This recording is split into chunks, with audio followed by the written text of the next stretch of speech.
சித்தர்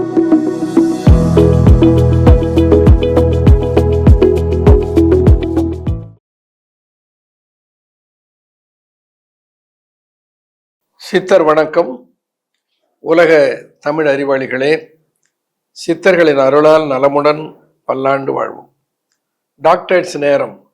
ரசிக பெருமக்களே, இன்றைக்கு உலகை உலுக்கிக் கொண்டிருக்கிற முக்கியமான 5 நோய்களில் தலைமையாக இருக்கிற நோய் நீரிழிவு என்கின்ற நோய். நீரிழிவு பரம்பரை நோய் என்பார்கள். பரம்பரை நோய் என்றால் அது எப்படி இத்தனை பேருக்கு வந்தது? ஒருவனுக்கு ஒரு குடும்பத்தில் இருக்கிறதா, அந்த குடும்பத்தில் இருக்கிறவருக்கு மட்டும்தானே வரணும். நான் புதிதாக சர்க்கரை நோயாளிகள் பெருகிக் கொண்டே போகிறார்கள். அதற்கு காரணம் என்ன? சர்க்கரை நோய்க்கு முதல் காரணம் மன அழுத்தம். மன அழுத்தம் இல்லாமல் கிளர்ச்சியோடு மனம் இருக்குமானால் நீரிழிவு நம்மை நெருங்காது. இந்த கிளர்ச்சியோடு மனதை வைத்துக் கொள்வதற்கு முதலில் நாம் பழகி கொள்ள வேண்டும். எந்த சூழலும் நம்மை மகிழ்ச்சியாக வைத்துக் கொள்ளாது. நம்மை நாமே தான் மகிழ்ச்சியாக வைத்துக் கொள்ள வேண்டும். மூன்றாவது ஒருவர் நம்மை மகிழ்ச்சியாக வைத்துக் கொள்வார் என்று எதிர்பார்க்க கூடாது. அவர் என்ன எதிர்பார்ப்பார்? அவரை நாம் மகிழ்ச்சியாக வைத்துக் கொள்ள வேண்டும் என்று எதிர்பார்ப்பாரோ தவிர யாரையாவது மகிழ்ச்சியாக வைத்துக் கொள்ள வேண்டும் என்று யாரும் நினைப்பதில்லை. இதை புரிந்து கொண்டு நம்மை நாம் மகிழ்ச்சியாக வைத்துக் கொள்ள வேண்டும். நமக்கு எது பிடிக்குமோ அது அடுத்தவன் என்ன சொன்னா அதை பற்றி கவலையே படாம நமக்கு பிடித்ததில் நம்ம ஈடுபடுத்தி கொண்டு மகிழ்ச்சியாக இருக்க பழகி கொண்டால் இந்த மகிழ்ச்சியும் கிளர்ச்சியும் நீரிழிவு நோயை நமக்கு அருகில் வராமல் துரத்தி விடும். நீரிழிவு வந்துட்டா என்ன பண்றது? ரத்தத்தை பரிசோதனை பண்ணி பார்த்துவிட்டு இன்றைக்கு நவீன அறிவியல் உலகம் ஒன்றை சொல்லுகிறது. சர்க்கரையுடைய அளவு குருதியில் உணவுக்கு முன்னர் 100க்கு உள்ளே இருக்க வேண்டும், 100க்கு மேலே போகக்கூடாது. உணவுக்கு பின்னர் 120க்கு மேலே போகக்கூடாது, அதுக்குள்ளே இருக்க வேண்டும். இது மாற்றிக்கொண்டே இருக்கிறார்கள். ஒரு காலத்தில் நாங்கள் எல்லாம் படித்த போது 120 வரையில் இருக்கலாம் உணவு உண்பதற்கு முன் என்று சொன்னார்கள். இப்பொழுது 100க்கு கீழே இருக்க வேண்டும் என்று மாற்றிவிட்டார்கள். அறிவியல் நாளுக்கு நாள் வளர்ந்து கொண்டு இருக்கிறது என்று வைத்துக் கொள்வோம். உள்பொருள் என்ன என்பது எல்லாருக்கும் புரியும். உணவுக்கு பின்னர் 140 வரையில் இருந்தாலும் அது நார்மல் என்று சொன்ன காலம் போய் இன்றைக்கு 120க்குள்ளே இருக்க வேண்டும் என்று சொல்லுகிறார்கள். அப்போ சர்க்கரையுடைய அளவு குருதியில் கட்டுப்படுத்துவதற்கு பல வேதியியல் மருந்துகள் வந்து விட்டன. குருதியில் சர்க்கரை கட்டுப்பாட்டிலே இருக்கிறது என்றால் சர்க்கரை கட்டுப்பாட்டில் இருக்கிறதா என்ற கேள்வியை போட்டு பாருங்க. இப்ப சர்க்கரை நோய் ஒருவருக்கு நீடித்து இருக்குமே ஆனால் அவருக்கு பல பிணிகள் வந்து விடும் சொல்றோம். கண் பாதிக்கப்படும் ரெட்டினோபதி, நரம்புகள் பாதிக்கப்படும் நியூரோபதி, சிறுநீரகம் பாதிக்கப்படும் நெஃப்ரோபதி. இப்படி ஒவ்வொரு உறுப்புகளும் பாதிக்கப்படுமே. அந்த பாதிப்புகள் எல்லாம் சர்க்கரை கட்டுப்பாட்டில் இருந்தால் பாதிப்பு வரக்கூடாது. ஆனால் சர்க்கரையுடைய அளவு குருதியில் சரியாக இருக்கிறது, அவர்களுக்கு இந்தந்த நோய்கள் எல்லாம் வருகிறது. இதய நோய் வருகிறது, சிறுநீரக பிணி வருகிறது, கண் பிணி வருகிறது, பார்வை பிழை வருகிறது, நரம்பு எரிச்சல் கால்களிலே வருகிறது. ஆனால் சர்க்கரை குருதியிலே சோதித்து பார்த்தால் சரியாக இருக்கிறது. இப்ப என்ன அர்த்தம்? சர்க்கரை குருதியில் குறைவாக இருப்பது மட்டுமல்ல, சர்க்கரை சத்து செல்களினாலே பயன்படுத்தப்பட வேண்டும். அப்படி பயன்படுத்தப்படவில்லை என்றால், செல்களிலே சர்க்கரை சத்தினுடைய அளவு பராமரிக்கப்படவில்லை என்றால் குருதியிலே மட்டும் பராமரிக்கப்படுவது சர்க்கரை நோயில இருந்து நம்மை விடுபட வைத்து விடும் என்று எண்ணுவதே ஒரு சரியான லாஜிக் இல்லை. முதல்ல இப்ப சர்க்கரை நோயை கட்டுப்படுத்தி அளவிலே வைத்து கொண்டால் அது ஒன்றும் பண்ணாது. அது ஒரு நோயே அல்ல. சர்க்கரை ஒரு வரமா சாபமா என்று கேட்டால் என்னை பொறுத்தவரையில் சர்க்கரையை ஒரு வரம் என்று தான் சொல்லுவேன், அதை சாபம் என்று சொல்ல மாட்டேன். ஏன்னா சர்க்கரை நோய் வந்துவிட்ட காரணத்தினாலே நாம் அடிக்கடி ரத்தத்தை பரிசோதனை பண்ணி கொள்ளுகிறோம்.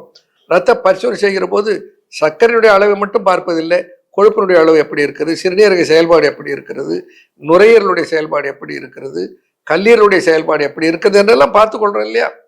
அப்படி பார்ப்பதனாலே நம் உடலில் முன்கூட்டியே சில நோய்கள் வருவதை அறிந்து கொண்டு அதிலே இருந்து விடுபடுவதற்கு வாய்ப்பை ஏற்படுத்திக் கொள்கிறோம் அல்லவா? அதை ஏற்படுத்தி கொடுப்பது எது? சர்க்கரை நோய் தானே. இப்போ சர்க்கரை நோய் ஒரு வரமா சாபமா? இன்னொன்று, இப்போ ஒரு கொரோனா வந்தது, ஒரு 20 நாள்லேருந்து 30 நாளுக்குள்ள ஆளை கொண்டு போட்டு போச்சு. மஞ்சள் காமாலை பி டைப் 1 மாசத்துக்குள்ளே ஆளை கொண்டு விடுகிறது. நிமோனியா சில நாட்களுக்குள்ளே ஆளை கொண்டு விடுகிறது. சர்க்கரை நோய் வந்தாலும் ஏதாவது மருந்து சாப்பிட்டு கொண்டு அல்லது தேக பயிற்சி செய்து கொண்டு உணவு கட்டுப்பாட்டில் இருந்து கொண்டு எதையாவது ஒன்றை கடைபிடித்து கொண்டு ஒரு 20-25 வயதமாக குறைஞ்ச வச்சு நம்ம வாழ அனுமதிக்குது இல்லை, நம்ம உடனே கொல்றது இல்லை. அப்போ அது வரமா சாபமா? நினைச்சு பாருங்க. ஆகையினால சர்க்கரை நோயை ஒரு வரமென்று எடுத்துக்கொள்ள வேண்டும். என்ன பண்ணணும்? சர்க்கரை நோயை கட்டுப்படுத்த வேண்டுமானால் முதல்ல உணவு, இரண்டாவது உடற்பயிற்சி, மூன்றாவது மூலிகைகள். அப்ப அந்த மூலிகைகள் என்ன? பேங்கரியாசை திரும்ப செயல்படுத்துகிற மூலிகைகள். ஏன் செயல்படுத்துதுன்னு நான் சொல்றேன்னு பாருங்க. இப்ப நம்ம இனிபன் என்று ஒரு மருந்தை உருவாக்கினோம். சித்தர்கள் சொல்லி இருக்கிற அத்தனை மூலிகைகளையும் அதில் கொண்டு வந்து சேர்த்தேன். ஆவாரை கொன்றை நாவல் ஆழ்கடல் முத்தம் கோஷ்டம் மேவிய மருதத்தோலும் மிக்குடன் ஊக்க கொள்ள காவிரி நீரும் வற்றி கடல் நீரும் வற்றுந்தானே. சித்தர் பாடல் என்ன சொல்லுகிறது? ஆவாரைப்பூ, கொன்றைப்பூ, நாவல் கொட்டை, ஆவாரை கொன்றை நாவல், இந்த மூலிகைகளிலே கோஷ்டம் என்கின்ற மூலிகை, ஆழ்கடல் முத்தம் என்கிற நீரடி முத்து, ஆவாரை கொன்றை நாவல், ஆழ்கடல் முத்தம், இவைகளை எல்லாம் கொண்டு வந்து சேர்க்கிற போது அவைகள் சர்க்கரையை கட்டுப்படுத்துகிறது என்பது நிரூபிக்கப்பட்ட உண்மை. சித்த மருந்தெல்லாம் எடுத்துக்காதீங்க, கிட்னி கெட்டு போடும். சித்த மருந்தை சாப்பிட்டீங்கன்னாக்க உங்களுக்கு சைடு எஃபெக்ட் வந்துடும். இது அறியாமையினுடைய மிகப்பெரிய வெளிப்பாடு. சித்தர்கள் சொல்லியிருக்க மருந்தை சாப்பிட்றதுனால கெடுதி வரும்னா, இந்த நவீன மருத்துவம் வருவதற்கு முன்னே இருந்து பல ஆயிரம் ஆண்டுகளாக சித்த மருத்துவம் தான் இந்த மண்ணில் இருந்தது. அப்ப இத்தனை பேருக்கு கிட்னி கெட்டு போயிருக்கணும் இல்ல, இத்தனை பேர் நோயாளியா இருக்கணும் இல்ல, நோயின்றி ஆரோக்கியமாக வாழ்ந்தார்கள் என்றால் அந்த ஆரோக்கியத்தை தந்தது சித்தர்கள் படைத்த படைப்புகள். சித்த மருத்துவத்துல சைடு எஃபெக்டே வராது. எப்போ முறையாக சித்த மருத்துவத்தை பயின்ற அறிந்த, அதனோடு போதிய அளவுக்கு நவீன அறிவியல் ஆய்வில இருக்கிற உண்மைகளை அறிந்திருக்கிற, நல்ல படித்திருக்கிறது கிராஜுவேட், சித்தா கிராஜுவேட்ஸ், பாரம்பரிய சித்த மருத்துவர்கள், முழுமையாக சித்த மருத்துவத்தை அறிந்திருக்கிற பாரம்பரிய மருத்துவர்கள். இன்னும் கூட பல பாரம்பரிய மருத்துவரிடத்திலே அற்புதமான மறைந்திருக்கிற மருத்துவ முறைகள் இருக்கின்றன. தீர்க்கவே முடியாத நோய்கள் எல்லாம் தீர்க்கிற மருந்துகள் இருக்கின்றன. அப்போ சித்தர்கள் சொல்லி இருக்கிற மூலிகைகளை கையாண்டால் இந்த நீரிழிவு நோயில இருந்து நாம் விடுபட்டு நலமாக வாழ முடியும். அதை ரிவர்சல் ஆஃப் டயபெட்டிஸ் சொல்றோம். நீரிழிவை எந்த மருத்துவனாலும் குணமாக்க முடியாது, நானும் ஒத்துக்கொள்ளுகிறேன். நீரிழிவை எந்த மருந்தாலும் குணமாக்க முடியாது, நானும் ஏற்றுக்கொள்ளுகிறேன். ஆனா நீரிழிவு பிணியாளன் நினைத்தால் அவனால் அவனை டயபெட்டிஸ்ல இருந்து ரிவர்ஸ் பண்ணிக்கொள்ள முடியும். அப்ப என்ன பண்ணணும்? அவன் டயபெட்டிஸ் ஏன் வருது அதை தெரிந்து கொள்ள வேண்டும். முதல்ல உணவு அதிகமான சர்க்கரை சத்துனா நம்ம பிள்ளைகள் என்ன நினைச்சு கொள்ளுகிறார்கள்? இனிப்பு சாப்பிடக்கூடாதுன்னு நினைத்து கொள்ளுகிறார்கள். இனிப்பு மட்டுமல்ல, இனிப்பு ருசியை மட்டும் மனசுல வைக்காதீர்கள். கார்போஹைட்ரேட் நிறைந்திருக்கிற கோதுமை உணவு, அரிசி உணவு, இந்த உணவுகள் எல்லாமே சர்க்கரை சத்தை கூட்டும். அடுத்து சிறுதானிய உணவுகள் சர்க்கரை சத்தை குறைக்கும், கூட விடாமல் தடுக்கும். ஏன்னா லோ கிளைசிமிக் இண்டெக்ஸ் உடையவைகள், அவைகளை எடுத்துக்கொள்ள வேண்டும். அப்போ டயபெட்டிஸ் உள்ளவர்கள் முதல்ல உணவை கட்டுப்படுத்த வேண்டும். உணவை கட்டுப்படுத்துறது என்னுடைய மருத்துவ குறிப்பேட்டில் போட்டிருக்கிறேன் பாருங்க. 14 பக்கங்கள் எழுதியிருக்கிறேன். வகை வகையான புதிய புதிய உணவுகள், கபாபில் இருந்து அசைவ ருசி உடைய சைவ உணவுகள் எல்லாம். டயபெட்டிஸ் இன்னொன்று நீங்கள் சந்தோஷப்பட என்ன தெரியுமா? இந்த சில நோய்களுக்கு அசைவம் சாப்பிடக்கூடாது, சில நோய்களுக்கு கொழுப்பு சத்து எடுத்துக்கூடாது. டயபெட்டிஸுக்கு அந்த கட்டுப்பாடே கிடையாது. என்ன வேணாலும் சாப்பிடலாம். மீன் சாப்பிடலாம், கருவாடு சாப்பிடலாம், கோழி சாப்பிடலாம், எல்லாம் சாப்பிடலாம். என்ன ஒன்று சாப்பிடக்கூடாது, என்ன இனிப்பை எடுத்துக்கொள்ளாத, கார்போஹைட்ரேட்டை குறைச்சிக்கோ. அதுவும் நல்ல தேகப்பயிற்சி, நல்ல உடற்பயிற்சி இருந்தால் அதை பற்றி கூட கவலைப்பட வேண்டியதில்லை. நல்லா சாப்பிட்டுக்கிட்டு தேகப்பயிற்சி செய்து அந்த உண்ட உணவிலே இருக்கிற அந்த குளுக்கோஸ் சத்தை எரித்து விட்டால் நம்முடைய தசைகளுக்கு அந்த வல்லமை இருக்கிறது. என்னத்தை சொன்னாலும் நம்ம மக்கள் கேட்குற கேள்வி என்ன தெரியுங்களா? உடற்பயிற்சி எல்லாம் நமக்கு முடியாதுயா, நடைப்பயிற்சி எல்லாம் நமக்கு ஒத்து வராதுயா. காலையில் எழுந்திருக்கிறதே சூரியனை பார்த்ததே கிடையாது. 8 மணி 8:30 மணிக்கு எழுந்திருப்பான். அவசர அவசரம் பல்ல விளக்கிட்டு உடனே டீயை குடிச்சுட்டு சாப்பிடுவான். இப்போ எங்கிருந்து இப்படியெல்லாம் இருக்கிறவர்களுக்கு இந்த நாம் சொல்லுகிற இயற்கை முறையை போய் ரிவர்ஸ் பண்ணி கொள்ளுங்கள், நீரிழிவில் இருந்து மீண்டு விடுங்கள். நான் சொல்லுவேன், இப்போ ரவி என்று ஒருவர் வந்தார். அவருக்கு டயபெட்டிஸ், அவருக்கு வயது 45 வயது. அவர் சொல்லுகிறார், ஐயா என்னுடைய வாழ்க்கையே போச்சு, என்னுடைய கிளர்ச்சிகள் போய்விட்டது, மனக்கிளர்ச்சி போய்விட்டது, உடல் தளர்ந்து போய்விட்டது, நான் செத்து போயிடுவேன்னு வந்தார். ஒரு ரத்த பிளட்டை டெஸ்ட் பண்ணி பார்த்தா 450 இருக்கிறது பிளட் குளுக்கோஸ், ரேண்டம். நான் சொன்னேன் HbA1c பார்த்துட்டு வாங்கன்னு. HbA1c 14.5 இருக்கிறது. என்ன மருந்து சாப்பிடுகிறீர்கள்? நான் நிறைய மருந்து எடுத்துக்கொள்கிறேன் ஐயா, எதிலும் எனக்கு கட்டுப்படவில்லை. நான் சொன்னேன், உணவாலும் உடற்பயிற்சியாலும் நான் சொல்லுகிற இனிபன் என்கின்ற மூலிகையினுடைய சேர்க்கை, இதை எடுத்துக்கொள்ளுங்கள், நிச்சயமாக கட்டுப்படுத்தி விடலாம், ரிவர்ஸ் பண்ணி விடலாம் என்று சொன்னேன். 5 அல்லது 6 மாதத்திற்குள்ளாக அவருடைய HbA1c 6க்கு கீழே வந்து விட்டது. இருக்காரு, எப்ப வேணாலும் கூட நீங்க கேட்கலாம் மிஸ்டர் ரவி. அவருக்கு இதுல வேடிக்கை என்னன்னா, முதல்ல 3 இனிபன் மாத்திரை ஒரு வேளைக்கும் 2 ஃபெனு. நான் சொன்ன பாருங்க, ஃபெனு என்பது அதை கூட செய்யறது இல்லை. இந்த வெந்தயத்தை எப்படி முளை கட்டி சாப்பிட்றதுன்னு கத்துன்னு கத்தி கூவி பார்த்தேன். அதையும் செஞ்சு கொடுங்க சார் தான் கேட்கறாங்களே தவிர யாரும் செய்து சாப்பிடுவது இல்லை. அதனால அதையும் சூரணமாக செய்து கொடுத்தேன். சூரணம் கசக்குது ஐயா, அதை மாத்திரையாக செய்து கொடுக்குறேன். அதை ஃபெனு என்று மாத்திரையாகவும் செய்து கொடுக்குறேன். நம்முடைய நோக்கம் என்னன்னா, மக்கள் நலமாக வாழ வேண்டும். தமிழ் கூறும் நல்லுலகம் உலகில் எங்க இருந்தாலும் ஆரோக்கியமாக வாழணும். இப்படி வாழணும்னா அவர்களுக்கு வேண்டியது கிடைக்க வேண்டும். இப்படி இருக்கிறது என்று சொல்லி செய்ய முடியலன்னா செய்ய முடியாதவனுக்கு அது கிடைக்காம போகக்கூடாது. அதுக்காக அதை கிடைக்க செய்கிறோம். அப்போ முதல்ல 3 மாத்திரைகளை கொடுத்தேன் அவருக்கு, இனிபன். 2 மாத்திரை கொடுத்தேன் ஃபெனு. ஒரு 2 மாதம் கழித்து 3 மாதம் கழித்து பார்க்கிற போது சர்க்கரை அளவு கட்டுப்பாட்டுக்கு வந்துவிட்ட உடனே ஒரு வேளைக்கு 2 மாத்திரை 2 கேப்சியூல் இனிபனும் 1 கேப்சூல் ஃபெனுமாக மாற்றினேன். பிறகு ஃபெனுவை நிறுத்தினேன். பிறகு இனிபனை ஒரு வேளைக்கு 1 என்று கொடுத்தேன். இப்பொழுது ஒரு நாளைக்கு காலையில் ஒரே ஒரு இனிபன் எடுத்துக்கொண்டு சர்க்கரை அளவு சர்க்கரை குருதியிலே கூடாமல் இயல்பு நிலையில் நார்மலாக மெயின்டைன் பண்ணி கொண்டு ஆனந்தமாக இருக்கிறார். எல்லாம் போயிடுச்சு அவருக்கு. இருந்த களைப்பு, சோர்வு, தளர்ச்சி, ஆர்வமின்மை, ஆண்மை பிழை அத்தனையும் போயிடுச்சு. ஒரு உதாரணத்துக்கு சொல்லுங்க, அது மாதிரி நான் அடுக்கிக் கொண்டே போவேன்.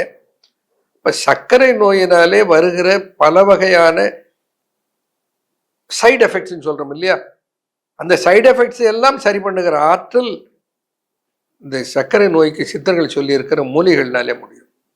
அந்த மூலிகைகள் எல்லாம் தொகுத்து ஒன்றாக சேர்த்தது தான் இனிபன் ஃபெனு என்கின்ற 2 தயாரிப்புகள் அன்பு ஃபார்மாவிலே அவைகள் உருவாக்கப்படுகின்றன.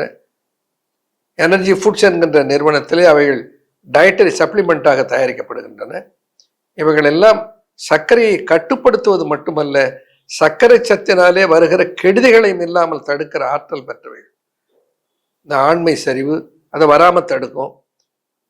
ஆண்மை சரி வந்து விட்டவர்கள் அதற்குரிய மருந்துகளை எடுத்துக்கொண்டு இதை எடுத்துக்கொள்ள வேண்டும். இப்போ ஒன்று சொல்ற, டயபெட்டிஸ் என்று வந்து விட்டால் ஆரம்பத்தில் 250 mg கொடுப்பார்கள் ஒரு மாத்திரையே. 1 ஆண்டு 2 ஆண்டு போனதும் பார்த்தாக்கா 500 mg கொடுப்பார்கள். அப்பதான் கட்டுப்பாட்டுக்கு வரும். பிறகு இன்னும் கொஞ்ச நாள் போனாக்கா இன்னொரு மாத்திரை கூட சேர்த்து காலையில 2 இரவுல 2. அப்புறம் எதிலுமே கட்டுப்படலை இன்சுலின். அப்படின்னா என்ன அர்த்தம்? அவருடைய பேங்க்ரியாஸ் சரி செய்யப்படவில்லை, மாறாக மருந்தினாலே சர்க்கரை சத்து குருதியிலே குறைத்து காட்டப்படுகிறது. இதான் உண்மை. ஆனா இனிபன் ஃபெனுவை எடுக்கிற போது, சித்தர்கள் சொல்லி இருக்கிற மூலிகைகளுடைய தயாரிப்பை எடுக்கிற போது என்ன நடக்கிறதுன்னு சொன்னோம்னா, நாள் ஆக ஆக பேங்க்ரியாஸுடைய செயல்பாடு சரியாக வருவதனால கொஞ்சம் கொஞ்சமாக அவர் எடுத்துக்கொள்ளுகிற மருந்தை குறைக்கிறோம். அவர்கள் இயல்பு நிலைக்கு ரிவர்ஸ் ஆகிறார்கள். அப்படி ரிவர்ஸ் ஆகிறதுக்கு என்ன செய்யணும்? ஒரு 6 மாதத்துக்கு ஸ்ட்ரிக்டா இருக்கணும். என்ன ஸ்ட்ரிக்டா இருக்கணும்? இனிப்பை எந்த வடிவத்தில் நாக்கில் படவிடக்கூடாது. பனங்கற்கண்டு சாப்பிட்றேன், கொஞ்சம் நாட்டு சக்கரை போட்டுக்கிறேன், கொஞ்சோண்டு வெல்லம் போட்டுக்கிறேன், அஸ்கா சக்கரை மட்டும் போடுறதில்லை. அதல்ல, தேனில இருந்து நாட்டு சக்கரையில இருந்து கருப்பட்டி வரைக்கும் எதையும் இனிப்பே நாக்கில் படக்கூடாது. ஒரு 6 மாதம் இந்த அதிர்த்து பெரிய சேதத்துக்கு உள்ளாகி இருக்கிற பேங்க்ரியாஸை ஓய்வு கொடுத்து திரும்ப தட்டி எழுப்பி இயல்பு நிலைக்கு கொண்டு வரோம். அதற்கு தான் நம்ம என்ன சொல்லுகிறோம், ஒரு 6 மாதத்துக்கு இனிப்பை தொடாதீங்க. ஒரு 6 மாதத்துக்கு உணவை முழுமையாக சிறுதானிய உணவை செய்யுங்க. மதிய உணவு மணிச்சம்பா கிடைக்காமல் இருந்தது, இப்ப மணிச்சம்பா கிடைத்து விட்டது. அல்லது கருப்பு கவனி. இந்த 2 கருப்பு கவனி அரிசி சொல்லும் போது ஒன்று உங்களுக்கு சொல்லுகிறேன் பாருங்க. கருப்பு கவனியை 8 மணி நேரம் ஊற வச்சு 10 விசில் விட்டாதாயா வேகுது என்று பலர் சொல்வார்கள். அதுக்கு வேலையே இல்லை. குக்கர்ல விட்டாதான் அந்த பிரச்சனை. ஒரு மண் பாத்திரத்தை எடுத்துக்கொள்ளுங்கள். ஒரு 2 மணி நேரம் கருப்பு கவனி அரிசியை ஊற வையுங்கள். மண் பாத்திரத்தில் போட்டு மூடி அதை வேக வையுங்கள். பூ மாதிரி பலன் வெந்து விடுகிறது 1/2 மணி நேரத்துல இருந்து 1 மணி நேரத்துக்குள்ள. அப்போ வேக வைப்பதற்கு மண் பாத்திரம் அந்த கருப்பு கவனியை நன்றாக வேக வைத்து பூ போல வேக வைத்து விடுகிறது என்பதை நான் அனுபவத்தில் பார்த்தேன். ஒருவர் கையாண்டு விட்டு வந்து சொன்னார். அவர் சொன்னதை கேட்டு நான் கண்டுபிடித்தேன். இப்ப கருப்பு கவனி மணிச்சம்பா மதியத்தில் வேற அரிசியை தொடறதில்லை. காலையில் ஒரு நாளைக்கு திணையிலே பொங்கல், ஒரு நாளைக்கு சாமையிலே கிச்சடி, ஒரு நாளைக்கு குதிரைவாலியிலே தோசை, இட்லி, இப்படி காலை உணவை வைத்துக் கொள்ளுங்கள். ஒரு நாளைக்கு காலையில் வெறும் சாலட், முளைக்கெடுத்திய பாசிப்பயிறு, திருகிய தேங்காய், திருகிய கேரட், பொடியாக நறுக்கிய கொத்தமல்லி இலை, இவைகளோடு உங்களுக்கு ருசி வேணும். எல்லாம் ருசி, இதை சாப்பிட்றதுக்கு நல்லா இருக்கும். கொஞ்சம் ருசி வேணும்னா கொஞ்சோண்டு அதில் எலுமிச்சம்பழம் சாரும் கொஞ்சம் மிளகுத்தூளும் உப்பும் போட்டுக்கிட்டா நல்ல ருசி வந்துவிடும். காலை உணவு வயிறு நிரம்ப சாப்பிடலாம். இதை சர்க்கரை கூடவே கூடாது. காலை உணவு சாலட்ஸ், காலை உணவு சிறுதானியம், மதிய உணவு மாப்பிள்ளை சம்பா, மணிச்சம்பா, கருப்பு கவனி, மணிச்சம்பா அரிசி, இரவு உணவு சிறுதானியத்திலான உணவு. பெசரிட்டு இருக்கிறது பாசிப்பயிரில் செய்யப்படுகிற தோசை அவ்வளவு மிகச்சிறந்த சர்க்கரையை கட்டுப்படுத்துவது. இந்த இன்சுலின் போட்டு கொண்டிருந்தவர்கள் கூட இன்சுலினை நிறுத்தி விடுகிற தன்மையை கொடுப்பது இந்த பாசிப்பயிர். புத்தகத்தில் போட்டிருக்கிற பாசிப்பயிர் எப்படியெல்லாம் கையாளுவது. அப்போ சித்தர்கள் சொல்லி இருக்கிற வழி என்ன செய்கிறது? டயபெட்டிஸை ரிவர்ஸ் பண்ணுகிறது. ரிவர்ஸ் பண்ணுகிறது ஏதோ ஒரு மாத்திரை சாப்பிட்டு ரிவர்ஸ் பண்ணிட்டேன் அப்படி நான் சொல்லவே இல்லை. அது உங்க கையிலே இருக்கிறது. உணவு கட்டுப்பாட்டோடு உடற்பயிற்சியோடு இந்த சர்க்கரை சத்தை எரித்து உடலை ஆரோக்கியப்படுத்தி கொண்டு அதனோடு அந்த பேங்கரியாசை இயல்பு நிலைக்கு கொண்டு வரக்கூடிய மூலிகைகளை எடுத்துக்கொண்டு, அந்த மூலிகைகள்லாம் கிடைக்கலையா, கிடைக்க செய்திருக்கிற அன்பு ஃபார்மாலிருந்து முக்கியமா பாருங்க, அந்த என்னுடைய படம் இருக்கும், ப்ளூ கலர்ல என்னுடைய எம்பளம் இருக்கும், அறிவியல் சித்தர், சயின்டிபிக் சித்தர் டாக்டர் அன்பூஸ் என்று போட்டிருக்கும். That is a brand. வேற எதையாவது வாங்கி சாப்பிட்டு வந்து நீங்க சொன்னதான் சாப்பிட்டேன் ஒன்றும் நடக்கலைன்னு சொல்லக்கூடாது. நீங்க செய்து சாப்பிட்றதுக்கு எல்லாத்தையும் சொல்லியிருக்கேன். நீங்களே பண்ணலாம். பண்ண முடியாத போது பண்ண முடியாதவர்கள் கிடைக்கலையான்னு அவதிப்படக்கூடாது என்பதற்காக அன்பு ஃபார்மா அதை தயாரித்து அளிக்கிறது, பெற்றுக்கொள்ளுங்கள். ஆக டயபெட்டிஸ் ஒரு வரம், ஒரு சாபம் அல்ல. நீரிழிவை வென்று நீரிழிவிலே இருந்து ரிவர்ஸ் பெற்று ஆனந்தமாக ஆரோக்கியமாக வாழ முடியும். வாழ்கிற வழியை சித்தர்கள் தந்திருக்கிறார்கள். அவ்வழியை பின்பற்றி நலமுடன் பல்லாண்டு வாழ்வோம். நன்றி, வணக்கம்.